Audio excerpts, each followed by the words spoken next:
We'd like to welcome you back to part 2 of our current event and weekly Bible study for November 19th, 2017. Continuing on, next report is Muslims celebrate holiday by taking over U.S. mall, causing chaos.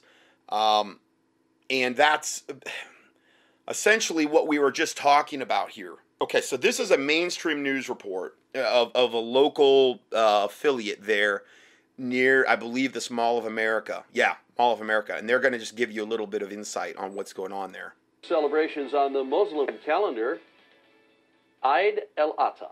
And while it's been around for centuries, a massive group of Muslims bringing in the tradition into a new era, from the mosque to the mall. So see, they want to bring their religion, they want to bring their pagan devil death cult out of the mosque into the mall. They want to shove it down your throat.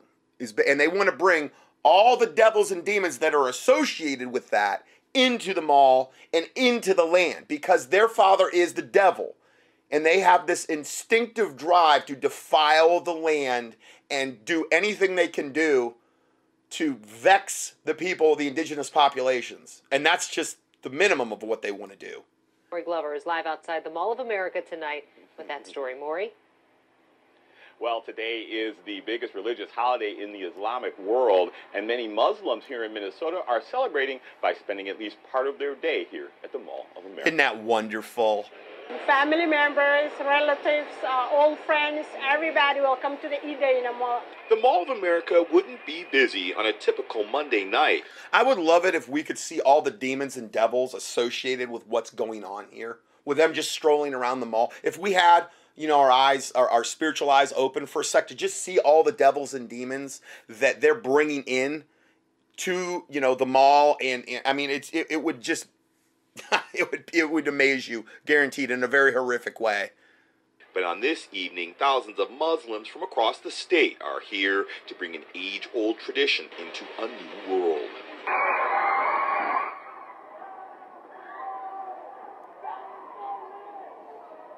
Showing the Muslims running around the mall like maniacs.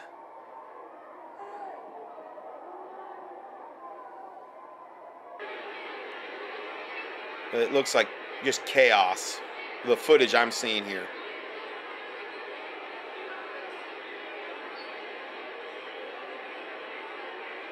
And the mall cops and the police officers are just basically all staying together because they don't want to get, I don't think they want to make themselves an easy target, so they're kind of banding together, which basically leaves a lot of the other parts of the mall totally unprotected whatsoever. At least 10 arrested after a fight at Mall of America. Interesting how no one, including the media, have any real information regarding this incident. Oh, imagine that. Like just the two that got stabbed there the other day.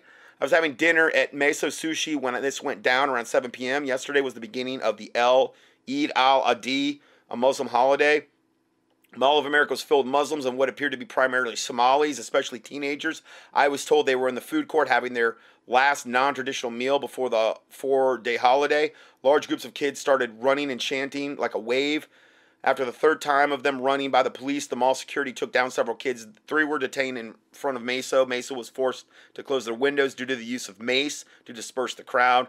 Those of us at the restaurant had difficulty breathing. After that, the things calmed down some. I went to use the bathroom and noticed the children were not allowed in as they were leaving. Well, I'm glad they had some type of control over this. They have everything. Kids can play here, and you can see the family you haven't seen in a long time. To honor the end of the Islamic pilgrimage to Saudi Arabia, many Minnesota Muslims make a pilgrimage of their own to the MOA to shop, visit with family and friends, and of course go on rides for the holiest of holidays. The unholiest of holidays. It's the second of 2 Eid holidays. The other marks the end of Ramadan, which are attended by anywhere from 25 to 40,000 Muslims at the mall. Because the Mall of America is part of our Somali America. 25 to 45,000 Muslims at this one mall? What? Yeah. They're taking over certain parts of America. They are taking over. And culture here in Minnesota. We love malls. We've got 7 Somali. So this is their good face, put my best foot forward, my nice, sweet Muslim face, liar in chief, to placate the infidels and make them feel all warm and fuzzy that they're being politically correct and they need to just shut up and not say another word about this because we're taking over, but we're gonna make you feel all warm and fuzzy up to the point where we literally slit your throats and behead you, you know, because that's what they're commanded to do. You know, it's funny that way. Their religion is. So this is where we work, where we shop, where we enjoy. So that is really, we feel very safe and perfect. Oh, I'm glad they feel safe. The day begins with morning prayers to commemorate. I mean, there is a mass of Somali Muslims here, and I don't know if they're outside the mall, but I mean, they're literally having their daily, one of their devil worshiping, pray to Mecca, toward Allah prayers, and I don't know if this is in the parking lot or what, but I mean, it's mass witchcraft is what we're dealing with here. It's mass pagan worship. Prophet Abraham's willingness to sacrifice his only son, who God replaced with a lamb. But instead of slaughtering an animal to share with loved ones and the poor, like back in Somalia, many Muslims in Minnesota opt for the food court at the Mall of America. Oh, isn't that benevolent of them? But feed the souls of the next generation. Our majority, over 70%, are young people, and they were born here. And their food is American food. So that's how they slaughter their pizzas. Because for many, a day This is so sickening. This is such an abomination. I'm going to play this other short video. I just saw it too, and it's Muslims establishing no-go zones in America. Now, this was from January 14th, 2015. Okay, so we're getting close to 3 years from that. Can you imagine how much worse it is now? And this was how bad it was then. You know, we've been telling you all about France's no-go zones, hundreds of Muslim-controlled areas around Paris that outsiders and cops don't dare to explore. They chose just to give it up. We have them here in the United States, too. I bet you did not know that. Nearly 24 enclaves popping up across 9 different states. And watch what happens when a stranger or an outsider tries to step inside. You on our land anymore. Come down there and you'll be arrested. But your land is open to the public. So they're basically saying, you're not going to come on our land, you will be arrested, you have no right to be here. And I mean, that's basically what these Muslim no-go zone enclaves are doing. And again, this was 3 years ago almost. I'm not being nice about it because I don't appreciate y'all. The way y'all keep up. Okay? Leave. Period. Leave. Period. Don't say another word. They're being hit with bats as they try to exit the place by these radical. They're in this particular case. These are, I don't know if these are Somali Muslims, but they all seem to be in this particular video black. I think it depends on. See, you have to understand, if you're black in the Quran, you're basically lower than a dog. Okay, this is why it's so ironic to me that the like Middle Eastern Muslims, although they would yoke up with the blacks in order to wage jihad, they view them like a dog. They view them as a very inferior species. Okay, that's how blacks are viewed in Islam. Islam was the one that started the slave trade that the Confederate people get blamed for. They were the ones that literally started the slave trade in Africa in, I don't know, what, the 1800s. Okay, that was who started it. I'm not condoning what the slave people did here, bringing slaves over here. Okay, I'm not condoning that, but I'm telling you who all started it. And it was, I mean, we're talking, you can't even compare the degrees of what they did were the Arabs. And I mean, they would get the male Muslims and they would castrate them.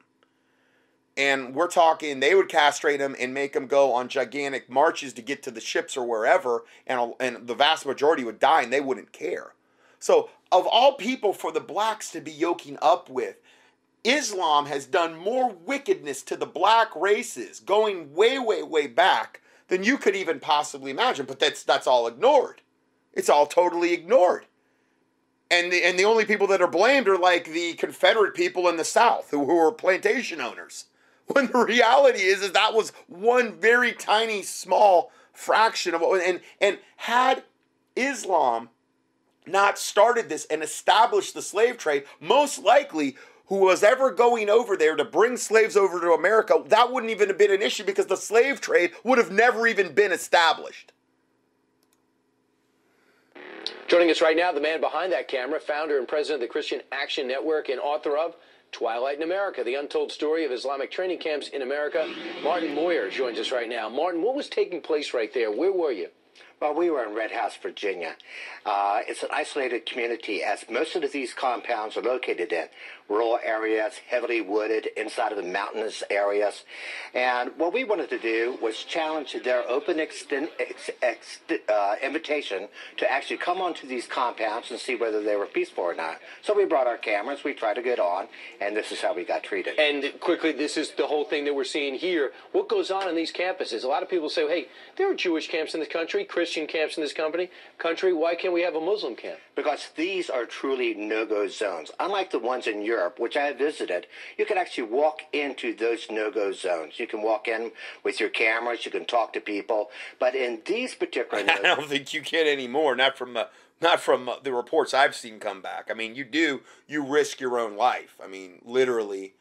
You have to understand, too, as they gain in population, as they get greater numbers, they get much more emboldened, and that's all part of their plan. And then they start to actually subjugate and intimidate the people around them to keep their mouths shut while they breed the infidels out of existence. And then they finally get to a point where they have enough numbers where they can go and slaughter the infidels. Those zones you cannot get into. They have gates, they have armed guards, they have security forces, and when you go up into them, you're specifically told to leave these particular areas, and they're particularly dangerous. And we're watching right now. Where are we seeing this footage from?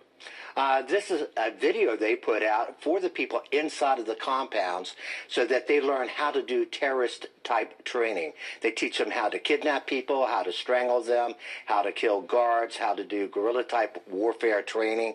And this is what goes on in these isolated no-go zones inside the United States. In America.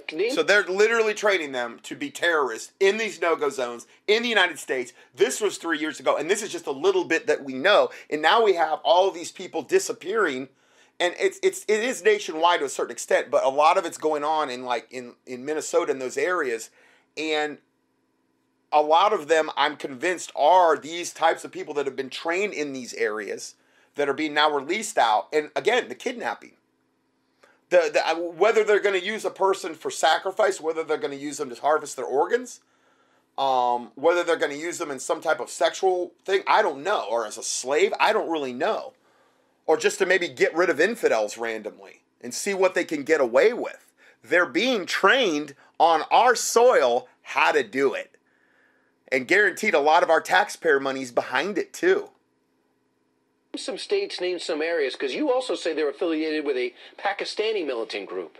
Yeah, that Pakistani militant group is called Jihad al-Furqa, run by Sheikh Jilani, who most people haven't heard of, but that is the guy that Daniel Pearl, Wall Street Journal, was hoping to interview and was arranging to interview when he was kidnapped and then later beheaded. So name some towns, name some cities, name some states. Where are you? Well, we have him in Texas, Sweeney, Texas. We have him in York, South Carolina. We have him in Commerce, Georgia. We have him in Red House, Virginia. We have him in upstate New York. We have him in California. We have him in Michigan. They're scattered all around the United States. So right now, when you call up an officer and say, hey, wait a second, you got an enclave here. This is Islamic extremists being trained on our ground. What is the law enforcement's reaction? Well, the interesting thing about these camps, they're located in very rural areas of America, which has very small police departments. And they intentionally set them up in these areas where, for instance, the one in New York, they have a total of 4 police officers. I want you to hear what you say all is by design. The sound of a recruitment video to fill up these camps. Listen. You're most welcome to join one of our, advanced training course in Islamic or in Michigan or in South Carolina. These camps. Hold on. Let's listen. You are most welcome to join one of the most, You're most welcome to join one of our, advanced training course in Islamic military warfare. Now, this is one of these devil, chic dude leader guys that are literally inviting the most radical elements of Islam to come in here and get trained at these no-go zones in America, and this was 3 years ago, on how to basically destroy the American population and the infidels. Can you imagine if there was footage like this of real Christians saying the same thing in America? I mean, it would never end. It would be, you know, there wouldn't be billboards big enough. There wouldn't be newscasts long enough to expose the wicked, evil Christians. Upstate New York or Canada or Michigan or in Pakistan or wherever you can reach us. We're here for you. Here's our 1-800 24-hour toll-free line. Call and sign up today to wage jihad against the devil infidels of the great Satan America. You can reach us. Where'd you get that? Well, actually, it took about 4 years to actually locate that video. We knew it existed, and we had someone inside of the law enforcement department out of Colorado who snuck us the tape. And the reason he got it from law enforcement is they're all aware of it, and they're just told, "Oh, just keep a lid on it. Let this pus-filled devil creature, black devil cult from the pit of hell, let it grow, let it fester, let it get worse, and keep the indigenous American population as blind to it as possible up until the day they're given the green light to do what Satan wants them to do."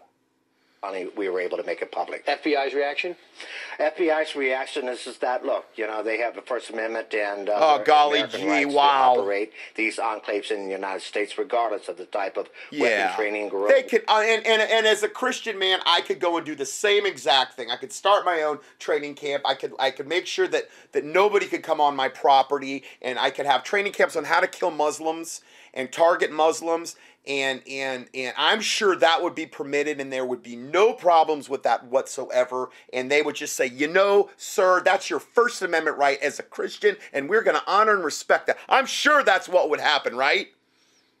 Warfare training that's going on inside of them. It's not okay with me, and it certainly doesn't seem to be okay with you. Martin Moyer, thanks so much, President and CEO of the Christian Action Network.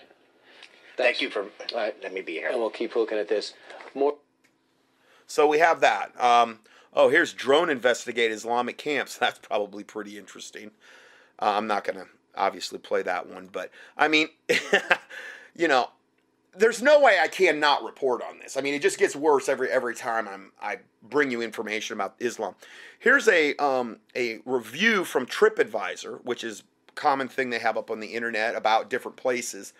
And this was reviewed on, this was 2015, September 7th. So, I mean, wow, a little over 2 years ago, when you walk into the Mall of America, you don't think of Muslims. There are hundreds of Muslims running Mall of America. I don't know if they meant to say running or ruining. I don't know, but it says running Mall of America. This is crazy. I'm not sure why there are so many. I don't know either. Got no clue on that. And then another one, Muslim Jihad grows in Florida. And this is a quote from Vicente Adolfo Solano in Spanish, and he said, the racist president who is a supremacist white, who does not like blacks, does not like Chinese, he does not like Muslims, this is their justification, he doesn't like Hispanics. And he said this as he was standing in front of an ISIS flag. In the name of Allah and our leader Abu, we are going to defeat you. Now, this is a guy with a rap sheet a mile long, and they refuse to basically take off the streets. If you read the whole article on there. And it's like he's basically saying that, well, here's what he says. Solano, a 53-year-old Honduran living in Miami, seemed like an unlikely candidate to join ISIS. But he said, another quote, I am going to plant a bomb like in Boston in the name of Allah. Okay, so it's fine for him to say that. It's fine for him to have a rap sheet a mile long and for them to have this guy on the streets making all of these threats that he's going to act on eventually. That's fine. But again, a Christian doing that, oh, I'm sure that it would be the absolute same level playing field that would be applied to this wonderful Muslim would be applied to that Christian, and he could make all these threats all day long, and there would be no repercussions whatsoever. No, he would have been in prison, you know, so far long ago it wouldn't even be funny. But it's fine for them to say that they're going to kill people in mass in Boston through bombs. That's fine. in the name of Allah, because that's the whole key, is as long as you invoke the name of Allah, whoa, we got to be politically correct. We don't want to offend these marauding devils that are coming in here to kill us all. You know, we don't want to offend them of anybody. Here's another one. This just came out this week, and I've seen just a slew of videos that my listeners have been sending me, in particular on Sweden and all of the wickedness and how totally out of control and what a third world hellhole that has become and is becoming more every single day. This is how bad it's getting. Sweden installs microphones in migrant areas. Oh, because they're migrating. I just think of them dancing through like the pixies and the dandelions, and they're just migrating so peacefully and they're migrants. They're installing microphones in Muslim invader ghetto areas to pick up the sounds of women screaming, and these I'm sure the blonde-haired, blue-eyes white women that they were promised as part of the deal when they were brought over here, that they would have their sexual way with them. They could do whatever they wanted. They're infidels anyway. You can treat them like any kind of piece of meat you want. Anyway, to pick up the sound of women screaming as the country's rape crisis continues to escalate after the mass importation of Muslim, quote, refugees. So it's so bad that they're literally installing, I don't know why they don't do anything about it. They just let it go on. Or guilt the woman into saying, well, you know, you weren't dressed appropriately, and then that's not their culture, so you're fair game. Microphones off all the screams. And I guarantee you they're Muslim no-go, because they're gonna kidnap them. These Muslims are trained to kidnap you and your families. It's already going on in mass around the world, and they're suppressing this. It's going on up in Minnesota, in these areas where they've got enough numbers to get away with it. And I guarantee you the cops are being told to look the other way. I don't think you want to investigate that too much. I mean, I'm not saying there's no good cops up there. I'm saying that they're probably being told from their higher ups who are controlled by Satan, you probably don't want to. And listen, if it's in one of these no-go zones areas where they're being taken back to do whatever they're going to do with them, whether that's kill, rape, harvest their organs, being sold into sex slavery, whatever, they're not going to go in there because they're no-go zones, basically. These things are existing, and these aren't just the 14 or whatever those little camps. Now they're actually like Dearborn, Michigan, I believe now is officially majority Muslim. I'm pretty sure that report just came out recently. And again, this is the whole plan. Get to enough numbers where we can do this. And again, this would be something that we're really praying against this, because this is pure wickedness. So here's another one. Chilling ISIS vow to kill kids. A pro-ISIS group that threatened more bitter and greater Manhattan attacks after last week's deadly ramming on the West Side bike path urged more attacks on the West today, with a propaganda poster showing the Eiffel Tower extending upward as a rifle. Monday is the 2-year anniversary of coordinated attacks on Paris, in which 9 terrorists killed 130 people. The Wafa Media Foundation titled the PR poster, "The Spectrum of Terrorism," stating in English, "You will pay very expensive price for your war on Islam." Yeah, because we're doing so much to fight them.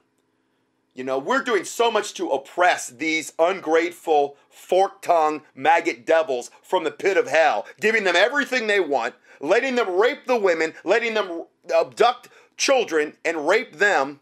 I've talked about the rape epidemic and all of the ways they try to recruit these girls in and then get them hooked on drugs and then sell them into sex slavery over in the UK, how that's going on. No, that's not enough you have to understand something about Satan. He never gets enough. He's like a fire that will never be quenched. When you throw a couple logs on the fire, does the fire roll back to you or speak back and say, you know what? That's a good amount of fire. That's a good enough amount of fuel for me. I'm satisfied. No, it always wants more. And the more you put on it, the bigger the fire gets and the bigger the problem gets. And the more these devils come into a society, the worse the problems gets. And the more bold and in your face and out of control and savage and demon possessed they will act. Because they are of their father the devil, and of his lusts and of his works they will do. That's what they do, and they do it very well. Going further, the message ad reads, and again, why would the police let this type of, why wouldn't they be throwing all the people that are putting out like this particular poster, PR poster, the spectrum of terrorism, why wouldn't they be throwing all these devils in jail from the Wafa Foundation? The message adds, we will take revenge for the blood of Muslims on your land. I mean, the unbelievable, unmitigated gall, audacity. They're the ones killing. They're the ones raping. They're the ones bombing. They're the ones stabbing. But evidently, we have no right to even fight back. I guess they're talking about the ones where the cops come in and kill the Muslims once they've already killed 130 people. See, that's the, oh, look at what the atrocities they've done to us after they've, killed, 100 people, 200, whatever. For no reason, just totally innocent, random attacks, truck attacks, and all this stuff. Yeah. We will kill the young before the older watch this. So in other words, now they're saying to you, they're going after the young children. So I'm telling you, you have children. I don't care where you live, because this is coming to a doorstep near you, because this is, I mean, I'm sure there's certain parts of the earth that aren't, as bad as others. But they're telling you right here, they're going after your children. And kidnapping is one of the main things they're doing in that interim period. And they're going to be doing it increasingly more and more. Wafa issued a justification for the bombing of British teens at a May concert in Manchester. A justification they're listing. And these people are allowed to continue? This organization is allowed to continue? They said that as ISIS has placed a heavy focus on training youths, they've also encouraged targeting them. The first issue of their Rumah magazine justified killing civilians, including the young adults, post-pubescent children engaged in sports activities in the park. So like I said, they have no conscience at all. Their conscience, like the Bible says, has been seared with a hot iron. They have been, for the most part, now I'm not saying, I pray those in Islam that can be saved would be saved. Only Jesus Christ could do it. But for the most part, they have been turned over to a reprobate mind to do those things that are not convenient, meaning proper. Okay? And in that particular context, in Romans 1:1, men burning after men, and you look at their obsession with little boys. Okay? So, I mean, that's Romans 1. So, there's some parallels there. Here's the next report. Libya, Muslims rape boys and men. Male rape is being used systematically in Libya as an instrument of war and political domination by rival factions. This is in Libya. I haven't even talked about them. According to multiple testimonies gathered by investigators, years of work by a Tunis-based group and witnessed by a journalist, could you imagine if there was a group of Christians that were raping little boys as a matter of course, if that it was just basically part of their religion? Could you imagine the absolute world out? I mean, the UN, the Pope would be up there, I mean, pounding the gavels and the pulpits and everywhere they could, say, round up the Christians, kill them all, look at what they're doing to little boys. But yet the Muslims can do it all day long in multiple cultures across they can rape, animals, donkeys and goats and all this other stuff I've reported on over and over. And I mean, that's, I just reported on that recently. They can do all that all day long. That's fine. That's just part of their culture. Leave them alone. They're good. They're wonderful, puritanical people that only want the best for everyone, obviously. I don't know why I'm getting so worked up over all this, I guess. So, years of work by a Tunis-based group and witnesses by a journalist from Le Mans have produced harrowing reports from victims of video footage showing men being sodomized by various objects, including rockets and broom handles. In several instances, witnesses say a victim was thrown into a room with other prisoners who were ordered to rape him or be killed. The atrocity is being, this is Islam. See, I always like to put a nice, wonderful, shiny face on Islam. I always like to really whitewash it and candy coat it, as you can see, and really, because you know what? It's not being done on mainstream news. It's not being done on Hannity. It's not being done really on, I mean, Jones is getting a little bit better, and I'm not endorsing Jones, but he has gotten better. There was a time when they were like basically wouldn't say anything against Islam for a while. especially that Paul Joseph Watson. Now he's come around as well because it's so in your face. It's so like you can't deny it anymore. You can't. But I always like to just really portray the raw, unvarnished truth because, you know, Islam deserves that is the way I feel. They've really earned every report I've ever done to expose them. They've earned every bit of it. And I just can't even imagine the white hot flames of hell that are going to envelop these sick devils that participate in this stuff and think that they're doing God's will. The atrocity is being perpetuated to humiliate and neutralize opponents in the lawless, militia-dominated country. Source, The Guardian, UK. U.S. soldiers were instructed to ignore the sexual abuse of boys by Afghan allies. This gets into the whole Dancing Boys of Afghanistan and Chai Tea Boys.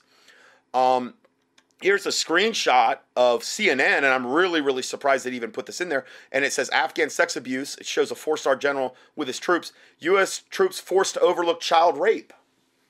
I mean, it's been out there. This is, yeah, they were told, okay, this is part of their culture. I've seen whole documentaries on this. It'll just make your stomach turn. You can't even believe what you're watching. It's like absolute, total satanic insanity. Just normalized. It's part of our culture.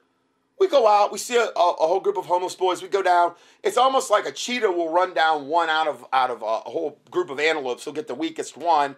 Go there on his lunch break while he's driving a taxi. They were interviewed a guy, and he would rape, 2, 3 kids or whatever on his lunch break, sodomize them, and then basically just literally they're interviewing the guy, and they're like, "Don't you think? Do you want to have any problems with this? I mean, does it? No. It's like they're raping a piece of garbage.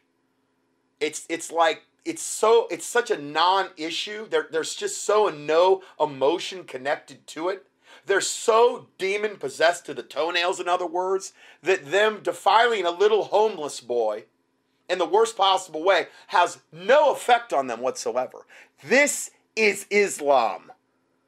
This is the Islam that's in America, that's in the UK, that's in the Middle East, that's in Africa, and every other part of the planet. It's the same devil they pray to at the end of the day. And his name is Allah. And he's the devil, pagan moon god. He's not the God of the Bible.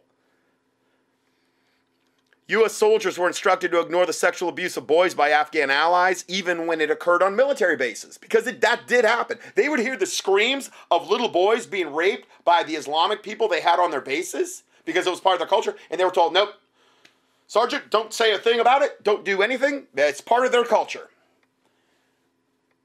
And the troops are like, what? And they're like, nope, don't say a word. They would go to the police chiefs. I saw one of the guys go to the police chief. He was trying to reason with this guy. And I believe that was the Chai Tea Boy documentary. And I swear it was like the guy, this police chief was looking at the American soldier in disgust at the very notion that he not rape little boys and take them on as his little sexual Chai Tea Boy that he could service and use anytime he wanted, any way that he wanted. He was looking at the guy with frustration and disgust. Like, how dare you even bring this up? I mean, it's just beyond what any normal person could possibly ever, I would think, justify in their own mind. But, I'm funny that way. Sorry, but that's what's out there, man. That's Islam. The policy of looking the other way was designed to maintain good standing with the U.S.-trained Afghan police and militia in a country where the practice of bachibaza, which is boy play, how sickening, is widespread. In some cases, the U.S. ended up arming suspected pedophiles. It's a literal legion of pedophiles. And yet, they'll act like, well, we take gays out and stone them. And if a woman is even seen with a man, if it's not like her like brother or cousin or her dad or whatever, if she's even seen in anything that looks like a compromise, we take her out and we stone her. I heard of one the other day where the dad, they were out in public. I think this might have happened in America. Oh, maybe not. I don't know. But her hijab slipped off, or her burqa slipped off her head. I don't know if the wind blew it off. He literally, like, I think he killed her right there. Or he tried to. If he didn't kill her, he tried to. Kill her because her burqa came off her head. They're trained, literally, the reason they wear those things is because they believe that every hair on their head is a dagger on a woman's head, because they're inferior, because they're lower than a dog, is like a dagger in God's eye. In Allah's eye, I'm sorry. That's what they're taught. That's why they wear those things. And depending on what sect you come from, there's more strictness. I think you have the hijabs and then the burqas and then the whole beekeeper's outfits where they're just covered head to toe and you can't even see their face. It depends on what sect, you know, Sunni, Wahhabi, all, you know, depends on what one you come out there. I mean, you just can't even, you can't even comprehend this stuff. Here's the guy that wrote this article. A Christian said, child abuse, rape, and pedophilia in the Muslim world is beyond common. The root of the problem is the false prophet Muhammad. He had 11 wives, the youngest child at the age of 9. Well, that was Aisha, and he took her at the age of 6. Supposedly, he didn't consummate the marriage to the age of 9. Okay, that's historical Muslim fact, what Muhammad wrote in his own unholy writings. And that was his favorite bride. The 6-year-old that he married. So if the foundations be destroyed, what can the righteous do? Psalm 11 verse 3, right? Well, the foundation of Islam is pedophilia, is wickedness, is evil. And a corrupt tree cannot bring forth good fruit. And it's only capable of bringing forth corruptness. In the Muslim world, Sodom and Gomorrah is repeated over and over. Just like Jesus, the Messiah, said it will be on earth when he returns. I just talked about that. As in the days of Lot, so shall it be in the days of the coming of the Son of Man. Well, what was the days of Lot? Sodom and Gomorrah. Remember Lot's wife. Remember she turned back. So, men in Sodom were wildly perverted and even wanted to rape 2 angels. They appeared as handsome men. Yeah, this is, really, Islam does remind me a lot of Sodom and Gomorrah. You know, the absolute total demon possession to the toenails that it would take to bring a man to have no conscience about what they do as just normalized behavior. It's just off the scale. To all Muslims, please compare the life of Muhammad and Jesus and look at the fruits. The large majority of Muslims continue to live in the Middle Ages in a culture where violence, sex crimes, and oppression are without end. Yeah. Yep. Okay, next report. And we're totally switching gears here. Total individual control technology. Insider exposes how you and your DNA are being targeted. Now, I'm going to read a lot of stuff here, and a lot of this stuff, if I were to just read it to you and just report on it, like, I would have to say 99%, probably 99+% of people reporting on the subject would do. I don't say that because I think I'm better, but what I'm trying to do with these current event updates is educate you on Satan's devices. And then also so that you can pray about it, but also then equip you and try to give you biblical tools on what we can do about it. Okay?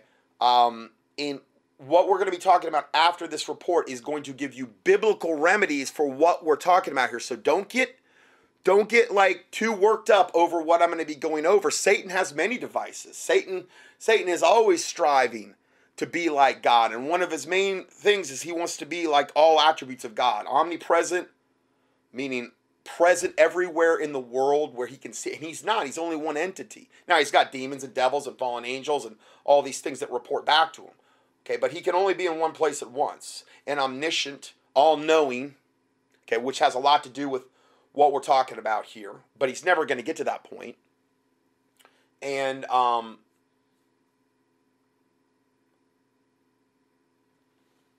omnipotent, all-powerful. Okay, never going to get to that point either. But remember, he's as a roaring lion seeking whom he may devour. So I've had a lot of people over the years email me about this. I have talked about this before.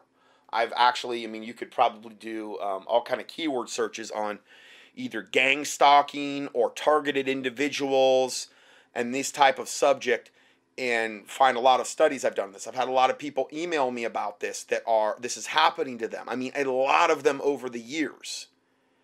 And so this is going on. Okay, this isn't something I wouldn't just put this report out and just because, well, wow, that really sounds interesting. I've had many people over the years email me and tell me this is going on and beg me to do studies about this. Okay, so I'm going to do this particular thing, and then I'm going to try to give the remedy, because there's really only one remedy for this. Truly, because this we're getting into the realm of mind control. We're getting into the realm of really satanic mind control and mass manipulation, mass controlling of behavior patterns. And I've talked a lot about the cell phone towers and about a lot of the electromagnetic frequency things that they're doing, and this all ties into that. So, total individual control technology. Insider exposes how you and your DNA are being targeted. Total individual control technology is the ultimate mind control weapon, since it targets your individual DNA. Now remember, I've said on so many occasions, it's all about our DNA. It's all about defiling our DNA. And the more they know about your DNA from a satanic standpoint, the better. And this is going to go a lot into how they're building this massive DNA database in America, and why they're doing it, and this information is just unreal. Total individual control technology is a nefarious type of EM, meaning electromagnetic, and voice to skull, or V2K, weaponized technology that is being experimented on with and deployed against segments of the American population. Now you could say, what is this voice to skull thing? I've done teachings where I had this one where they were literally beta testing this, and I believe it was in, I think it was in like downtown New York City. It was a big billboard. It was some movie I think that was coming out, and literally when you walk by this billboard on the sidewalk, if you were in a certain zone, you would hear the thing from the movie, and they were hearing it in their head, and I don't know if they were actually able to even hear it on the recording. But it was funny because you could only hear it in this one zone. You stepped outside, like in back or in front of it, you couldn't hear it. That's the voice to skull technology. And they were beta testing it there, and actually I think a lot of this is to normalize it as well. So it's been out for a long time. So total individual control technology is a nefarious type of EM and voice-to-skull weaponized technology that is being experimented with and deployed against segments of the American population. Those attacked by this electronic stalking are known as TIs, or targeted individuals. So I'm going to use that term probably quite a bit, TIs. Recently, another brave whistleblower has stepped forward to expose it. Brian Cofron, who formerly used the alias of Justin Carter, is a security industry specialist who used to work for a private security company called SIS, or Security Industry Specialists. So remember, that's the company he used to work for, SIS, in Seattle, Washington. He quit in disgust after realizing that his former firm and others just like it were actively using this so-called total individual control technology to target people, then ultimately control and destroy their lives. Since he quit, he has himself become a victim of technology via gang stalking, because they will target you then, because he knows way too much. So now he's a target. According to Cofron, this technology is so advanced that it can be used to read your mind, program your mind through thoughts that you would believe are your own, and induce emotional states in you, including pain, hate, and fear. It can be used to tap in to your optical nerve and auditory systems to see and hear what you are seeing and hearing. It can target particular people by engaging in individual specific attacks based on a target's DNA resonance. Finally, it is being used in vast social engineering programs as a way to experiment upon the poor, homeless, and weak people who have little or no chance of fighting back. who are also disappearing in like droves in many parts of the country. Keep seeing that over and over again. In interviews or presentations, such as, and they give 2 links there that he gave, Kofron explains that this technology, and again, this will all be available in the PDF for November 19th, 2017 at contendingfortruth.com for free. Okay, as always they are. Kofron explains that this technology is being used by psychopaths who have little scruples about the harm they are causing. They are targeting specific groups of people, those who are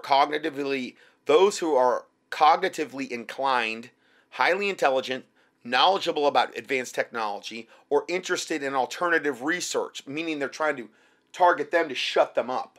Okay?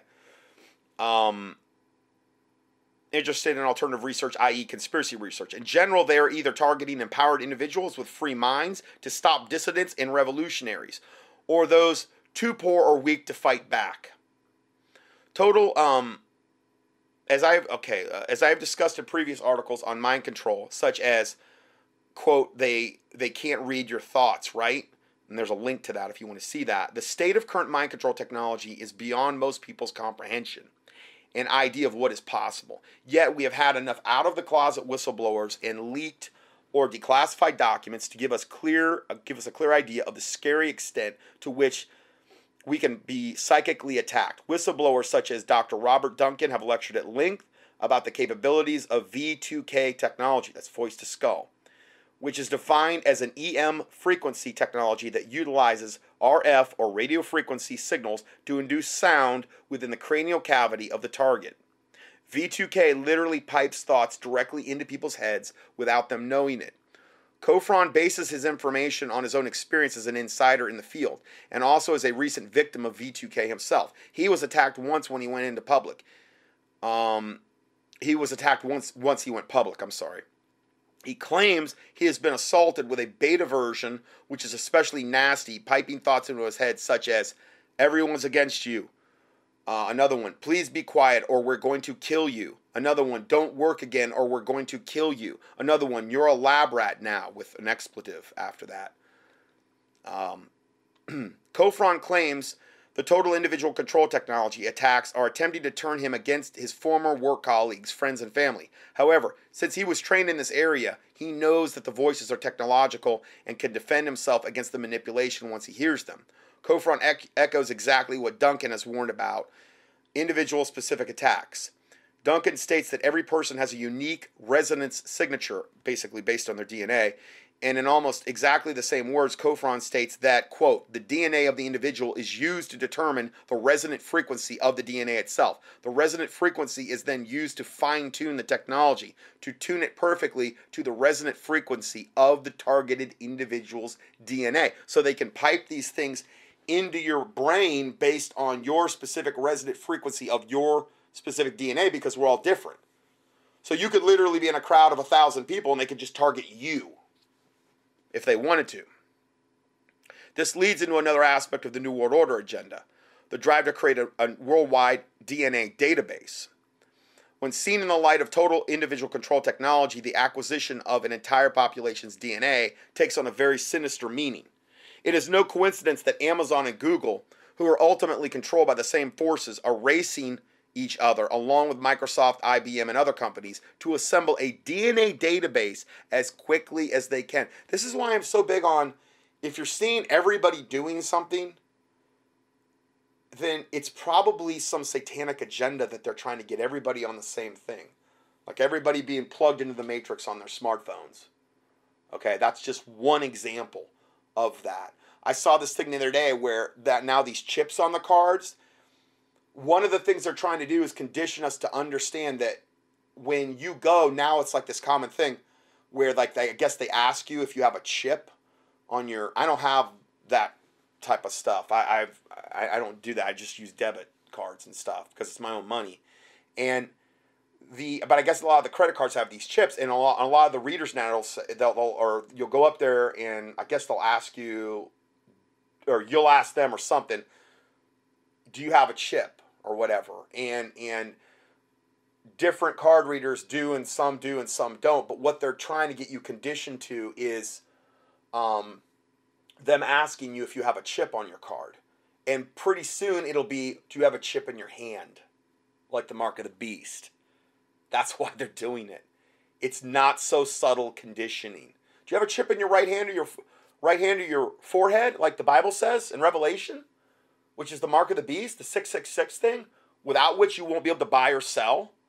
Well, think about it. Most people nowadays, they use their credit cards to do everything. It's an absolute paper trail. You're giving them exactly what they want, all the data that they want. And it's a chip that literally is going to transfer from the card into your hand because it's going to accomplish the same thing, at least in part, because what are most people using? Most people can't even do anything now without credit cards. They're using it for everything. I don't ever use it, even my debit cards, unless I absolutely have to. And that's very, very, especially in public, very rare. I don't do it because I don't want to give them what they want. I don't want to give them any information on my spending activities or whatever. And the more people that don't have these things, the more resistance that is giving them, the longer it takes them to implement what they're trying to do.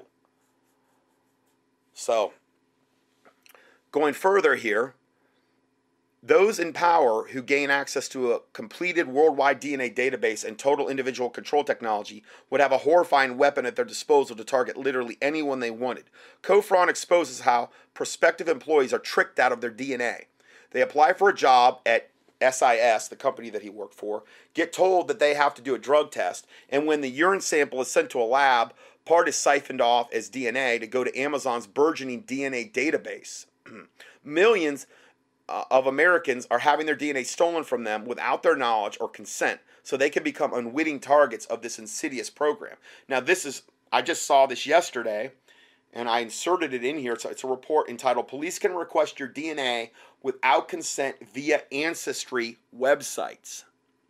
Sending a sample of your DNA through the Postal Service may seem like a harmless and novel way of tracing your ancestry, and millions of Americans have already done so. But there is a more sinister side to this relatively new enterprise. If you're suspected of a crime, police can, if they have a warrant, request access to your DNA profile from both Ancestry.com and 23andMe websites.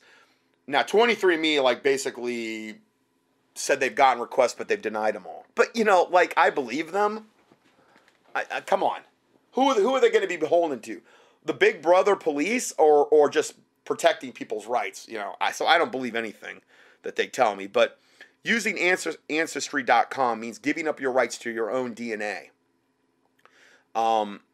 This is a report from RT entitled, Giving Ancestry Website Your DNA Could Cost You Your Life Insurance.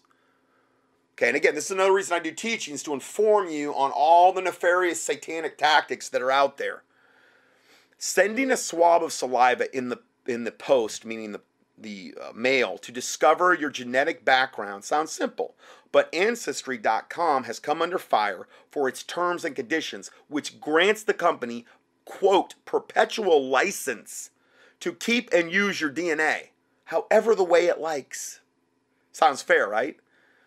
The clause is included in the company's terms and conditions, which also outlines how the information could later result in a customer being denied insurance due to diseases in their DNA or disease predispositions. Okay. Should you fail to opt out of one of its, quote, informed consent options. So should you fail to opt out of one of its informed consent options, the customer could be denied insurance due to diseases in their DNA or potential diseases. Because remember, what I said before in that one of the last teachings that I had done, you can have a predisposition toward certain things. Okay, I know there's certain probably things that we all have in our DNA that predispose us to different things, but that doesn't mean you're going to get it. What turns those switches on and off are a lot of different conditions, but a lot of it is what you put in your body. If you're putting garbage food in your body and garbage liquids in your body, not like pure water, well, most likely what you're doing is every bad genetic DNA switch you got, you're going to be turning on, and yes, you're going to probably develop those diseases. That's how it works. You turn them on by what you put in your body, most likely. Now, there's a lot of other factors now. You've got chemtrails. You've got all the GMO foods, and a lot of people aren't educated on these things. You've got all the EMF stuff going on, which I'm sure also can turn or at least push you in that direction. Because what do they want? Well, they want to lower our lifespan. They want to kill us off. They got to get the world population down to 500 million, according to Georgia Guidestone, the first commandment of their wicked satanic 10 commandments. You know, reduce world population to 500 million in perpetual balance with nature. That's the quote from the Georgia Guidestones. So, they want to induce disease every way they can, and that's why the pharma cartel exists, in order to get you into a weakened, sickly, disease state where you will spend every dime that you've got in that particular system, and they will never offer you a remedy to actually cure your disease. Well, I'm cancer-free now after I got my tumor. Yeah, you've done nothing to remove the actual cause of why you got the cancer in the first place, and they'll never tell you about that at all. They want you to get the cancer back so they could do more chemo, more radiation, or more surgeries. Okay, it's all about control and money and creating a gigantic disease, sick, weak population that they can control and brainwash too. So, going further with this, okay, the clauses included in the company's terms and conditions, this is Ancestry.com, how they have a perpetual license to keep and use your DNA, which also outlines how the information could later result in a customer being denied insurance due to diseases in their DNA. Should you fail to opt out of its informed consent options. Submitting DNA to Ancestry.com gives them, quote, a perpetual, royalty-free, worldwide, sub-licensable, transferable license to host, transfer, process, analyze, distribute, communicate, and display your submission, your DNA submission, for the purposes of providing Ancestry's products and services, conducting Ancestry's research and product development, enhancing Ancestry's user experience, and making and offering personalized products and services. They basically own your DNA lock, stock, and barrel. And a lot of that was kind of like lawyer speak, but that's what it means. Ancestry.com has complied with such requests from police for the DNA. Of the 9 made by authorities, they're saying there's only 9. I don't believe any of this. But of the 9 made by authorities for the customer in 2016, the company provided information on 8 of the cases, according to the company's transparency report. So 8 out of 9 they gave to the police, and again, that's you probably add a few zeros to that at least on how many they actually. And again, this is just going to be more and more commonplace.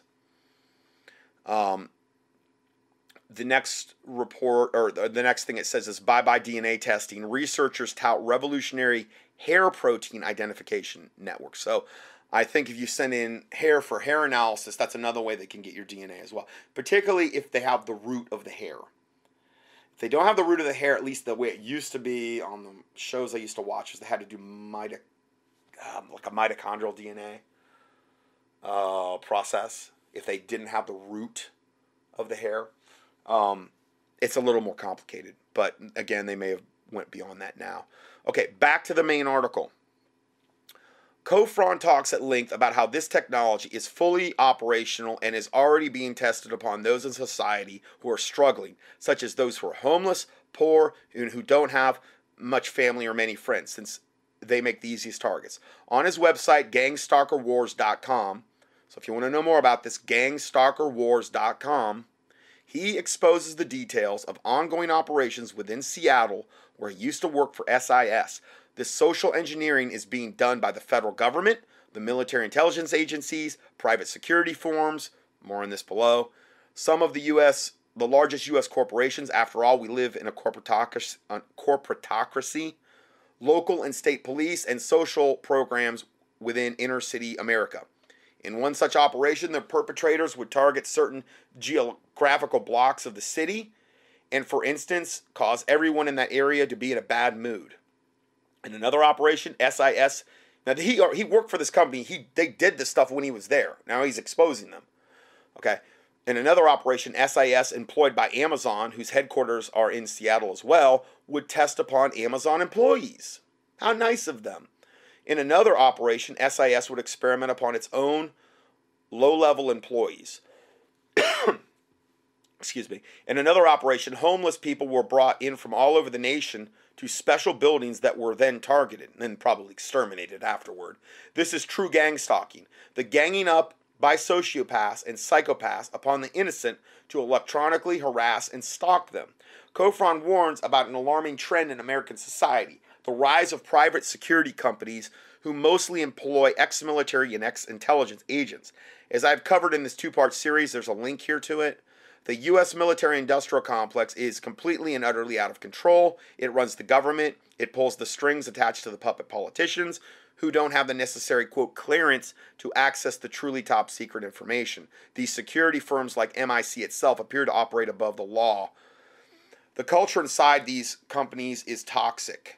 People rising up the ranks are conditioned to use this technology against innocent victims and are told that they will be rewarded with everything from money, power, women, sex, connection, access, status, belonging to the power club. If they go along with the program and become perpetrators, or if they go along the plan and become perpetrators. If they have a strong conscience and refuse, they will be sacked, shunned, cut off, threatened, and even made targeted individuals themselves. Just like this guy that was reporting on all this. Another aspect of total control technology, which the perpetrators use to shield themselves, is the cruel use of false psychiatric diagnoses. Here's how it works. They manipulate the TI victims to see a psychiatrist. Then they bribe the psychiatrist, which is like the most corrupt sect of that there is of anything medical related. The psychiatrist. I've got so much news constantly going out. I just got this report this week. I'll just kind of, let me see if I can find it. Yeah, sexual abuse epidemic in mental health. Psychiatrists raping women and molesting children. I mean, they're the highest suicide rate are psychiatrists. They're basically, they're treating a demonic problem. A problem when you have somebody that's like split personality or a lot of these different things that they run into. They're treating a literal demonic problem through pharmakia, through mind-altering drugs that a lot of times, like with Prozac and those, their main ingredient is the worst kind of fluoride you can, that's what they're dumping into the water system. It's fluoride, okay, which burns out your lower brain lobes, which controls your will to resist, and a lot of times makes you into even more of a psychopath. It's horrible. Citizens Commission on Human Rights and Mental Health Industry Watchdog says that amidst the growing reports of sexual abuse and intimidation coming out of the entertainment industry, the systemic sexual abuse of patients within the mental health industry must be brought to public attention. According to CCHR, since allegations of sexual abuse against Harvey Weinstein broke, 15 psychiatrists and psychologists have committed sexual violations, including those criminally charged or found guilty, had their licenses to practice suspended or revoked, or had civil charges brought against them for sexual violations. But again, when, oh my word, psychiatric wards are where 4 out of the 10 women are raped. I mean, this is the thing. Now, granted, I'm not saying every single person that's coming out making allegations is legit. I don't know. I think some of this might be to get lawsuits, but I do believe the majority of them that have been waiting in the wings and maybe too afraid to come out for so long, I do absolutely believe that, you know, what they're saying. And here it's saying in psychiatric wards, 4 out of 10 women are actually raped. It's a whole thing on this, and it's all referenced. Every single thing. I don't even have time to get into this, but I give you the link to it. Oh, man, unbelievable. Oh boy. Okay, so let's go back to this report here. Okay, so let's look at this scenario, how they're pulling this off. Here's how it works. They manipulate the TI victims to see a psychiatrist. Then they bribe the psychiatrist to deliver a fake diagnosis that the victim is mentally unstable, deranged, delusional, crazy, incompetent, paranoid, schizophrenic, suffering from multiple personality disorders, which, again, looking at psychiatry in general, that's no problem. As far as bribing them, I mean, that's obviously no problem when 4 out of 10 women in psychiatric wards are being raped. You know, because what do you got to do? Well, she's crazy. I never raped her. She's crazy. It's the perfect cover to rape women. I don't get it. It's just pure evil. So they invent some similar legal medical psychobabble diagnosis. They're paid off to do this. This has an unfortunate effect of stripping away the victim's natural human rights, which leaves him or her with no recourse to fight back against his attackers, since his claims and testimonies will be dismissed as the ravings of a madman or madwoman. This is a similar tactic to what is being used with other victims of mind control. In my interview with Max Spires, and I'll put out that link to the psychiatrist in my health newsletter. And if you're not on my newsletter list, go to contendingfortruth.com, contendingfortruth, one word.com, and on the right side, there's a sign-up list for my Christian and or health newsletter. Now, I don't put a lot of those out. I'll put out probably an average 1 or 2 a week on the newsletters. There's so much news anymore, I can barely keep up with it. And then trying to get out the actual audios is just a whole other level of not easiness. It's tough, but it's free. I've always had those up there for free, and that is going to give you a lot of the information that is confirmatory to what I'm reporting on a weekly basis, and also information I just cannot cover because I don't have enough time, because I'm just a one-man band.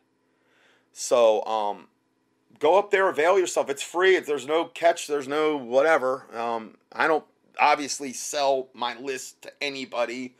I don't do any of that stuff. I mean, I have very, very limited little things that I have up on my website. I'm not, trying to, I don't even want to go down that road, but I'm just trying to keep it simple with the ministry. So let's go further here. Okay, so this is a similar tactic to what is being used with other victims of mind control. In my interview with Max Spires, he touches on the use of Big Pharma, the False Memory Foundation, which includes bogus therapists and psychiatrists who convince mind control victims that they're having false memories when they're actually recalling how they've been tortured and programmed. That's a whole other ball of wax, a whole other satanic thing. The infrastructure that is enabling the total individual control technology is composed mostly of antenna, radar, and cell phone towers.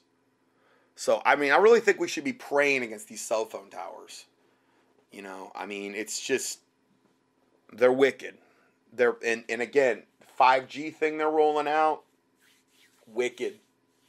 All of this is about mass mind control and creating disease states in our bodies and sucking our energy out and just everything evil you could, and also tracking us and knowing every single thing that we're doing. It's just mass. It's such a satanic agenda. It's hard to even comprehend. Often the antennae are camouflaged, hidden behind walls. Some or most of the radar used is from military bases. In conclusion, it's important to realize how such cruel surveillance is being perpetuated. As Kofron explains, it's all about creating an in-club of perpetuators who get rewarded with money, sex, power, and the intrinsic human need for belonging. They get told they are on the right side, and the TIs are on the wrong side. And they get threatened if they speak up or quit. They may even end up on the wrong side. It's the cult of power. Hopefully this testimony can serve as a wake-up call for those on the fence who can't quite bring themselves to believe or act. In many ways, time is running out and the net is being drawn tighter and tighter. The more technological advances take place, the more weapons the cult of power has. And they will use these to enslave those who stand for truth and freedom, which is us, essentially. At a certain point, and that's why I'm saying that literally, I really believe with this particular problem, yes, education's great and it's wonderful. But this is so embedded into our everyday lives with everybody using smartphones and everybody, all the justifications they'll use for having cell phone towers and stuff like that, that I really believe that prayer and the weapons that I'm going to get into in the next part are by far the best remedy when we're dealing with things like this as well. Because this is going to be something that's going to be really tough to convince people about. This is information that's obviously highly controversial. It probably wouldn't be information that I would use as an ice-breaking tool if you're trying to reach somebody, because they're not going to probably believe you right off the bat. You might need to expose them to some other things before they'll actually, It's kind of like unpeeling a layer of an onion. You start with the outer layer, and then as you go deeper, you know, you get deeper, and that's how sometimes you have to introduce people to stuff like this. At a certain point, there will literally be nowhere to run or hide. The only option is to face it now before it's too late. And again, this is written from an unsaved person's perspective. Now, I give you all the links regarding if you want to know more about this particular thing. I'll give you all the links here, the sources for this information. It seems to be very, very highly referenced as well, as far as what they're talking about here. Now, I'm going to go ahead and end part 2, and the next part I'm going to just cover, and I hope to get it done in one part, and I'm going to, well, I'll explain, but it's going to be basically proactive ways from a biblical standpoint we can fight this evil that I've talked about today, and the other 1,000+ parts that I've got up on the internet since 2006. I mean, there's way over, as far as, I don't know how many parts there are. There might be 15 or 2,000. But there is a ton of parts that I've done on all of these subjects. So, God bless you, and we will see you in part 3.